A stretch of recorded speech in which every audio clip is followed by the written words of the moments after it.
Sanctus, Sanctus, Sanctus Dominus Deus Sabaoth. Bapak, Ibu, dan saudara-saudariku yang terkasih dalam Tuhan kita Yesus Kristus, salam sejahtera untuk kita semua. Berkat Allah yang Maha Kuasa senantiasa menyertai kita.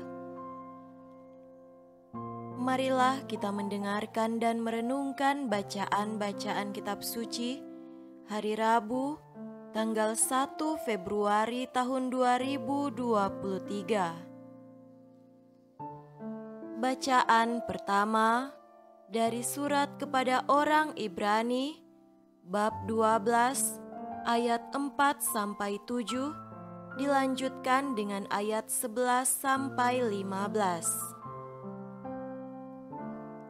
Dalam pergumulan, kamu melawan dosa kamu, belum sampai mencucurkan darah.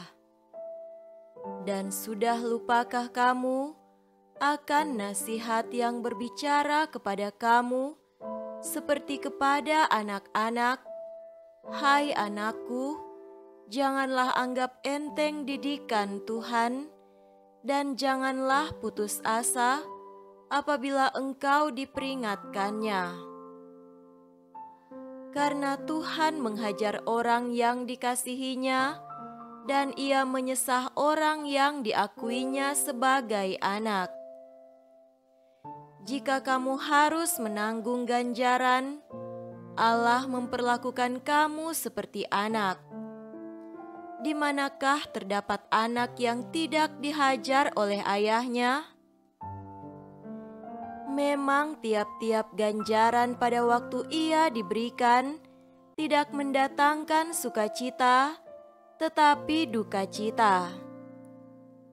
Tetapi kemudian ia menghasilkan buah kebenaran yang memberikan damai kepada mereka yang dilatih olehnya.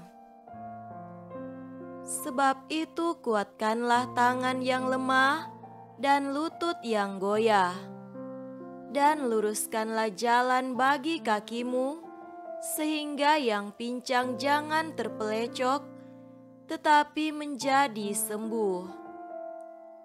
Berusahalah hidup damai dengan semua orang dan kejarlah kekudusan, sebab tanpa kekudusan tidak seorang pun akan melihat Tuhan. Jagalah supaya jangan ada seorang pun menjauhkan diri dari kasih karunia Allah, agar jangan tumbuh akar yang pahit, yang menimbulkan kerusuhan, dan yang mencemarkan banyak orang. Demikianlah sabda Tuhan. Syukur kepada Allah.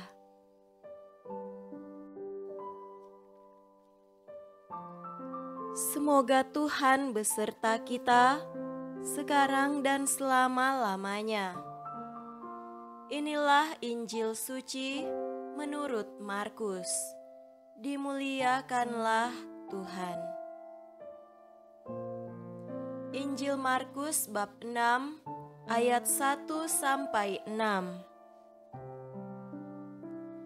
Kemudian Yesus berangkat dari situ dan tiba di tempat asalnya, sedang murid-muridnya mengikuti Dia. Pada hari Sabat, Ia mulai mengajar di rumah ibadat, dan jemaat yang besar takjub ketika mendengar Dia, dan mereka berkata, "Dari mana diperolehnya semuanya itu? Hikmat apa pulakah yang diberikan kepadanya? Dan mujizat-mujizat yang demikian bagaimanakah dapat diadakan oleh tangannya? Bukankah ia ini tukang kayu, anak Maria, saudara Yakobus, Yoses, Yudas dan Simon? Dan bukankah saudara-saudaranya yang perempuan ada bersama kita?" Lalu mereka kecewa dan menolak Dia.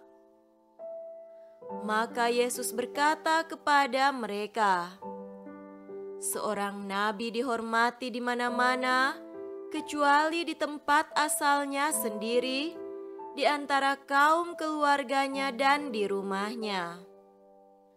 Ia tidak dapat mengadakan satu mujizat pun di sana, kecuali menyembuhkan beberapa orang sakit dengan meletakkan tangannya atas mereka." Ia merasa heran atas ketidakpercayaan mereka.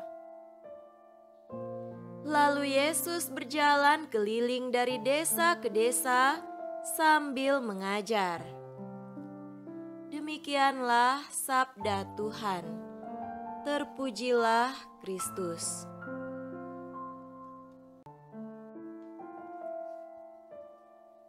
Saudara-saudariku yang terkasih dalam Tuhan kita Yesus Kristus, tema renungan kita pada hari ini adalah kenalilah dan cintailah Dia.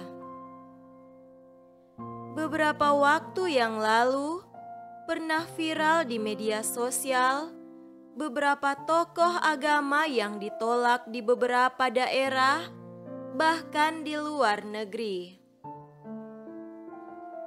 Penolakan itu terjadi karena berbagai alasan.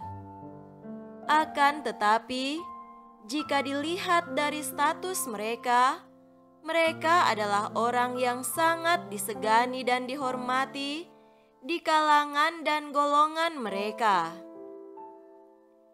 Penolakan memang menyakitkan, akan tetapi penolakan itu terjadi karena kadang kita tidak mengenal seseorang dengan baik.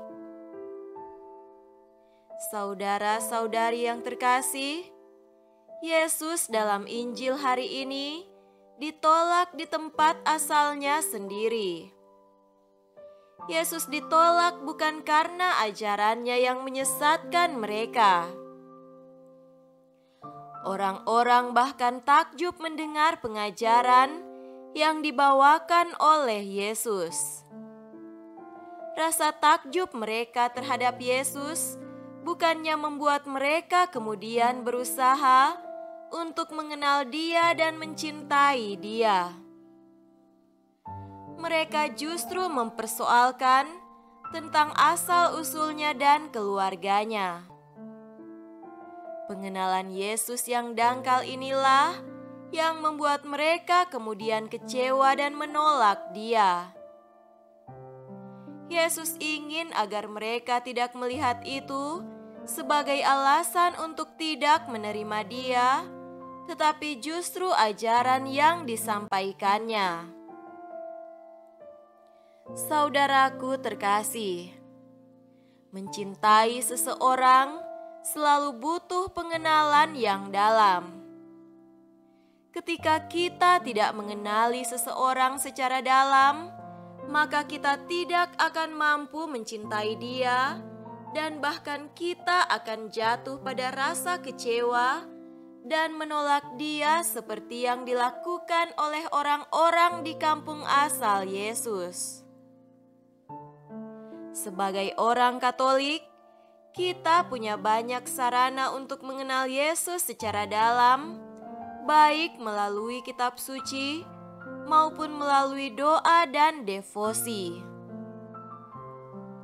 Iman kita akan Yesus akan menjadi luntur dan bahkan hilang jika kita tidak berusaha untuk mengenal Dia dan mencintai Dia. Oleh karena itu, marilah kita memberikan sedikit waktu kita untuk sejenak bersama Tuhan di dalam hidup kita. Kita meninggalkan segala sesuatu yang mengganggu atau menghalangi kita untuk datang kepadanya. Kita pusatkan hati dan pikiran kita untuk Tuhan dan mengarahkan pandangan kita hanya kepadanya. Dia yang mencintai kita akan selalu membuka tangannya untuk memeluk kita dalam dekapannya dan membuat kita lebih dekat dengannya, sehingga kita dapat merasakan betapa dahsyatnya cinta yang Ia berikan kepada kita. Semoga demikian. Amin.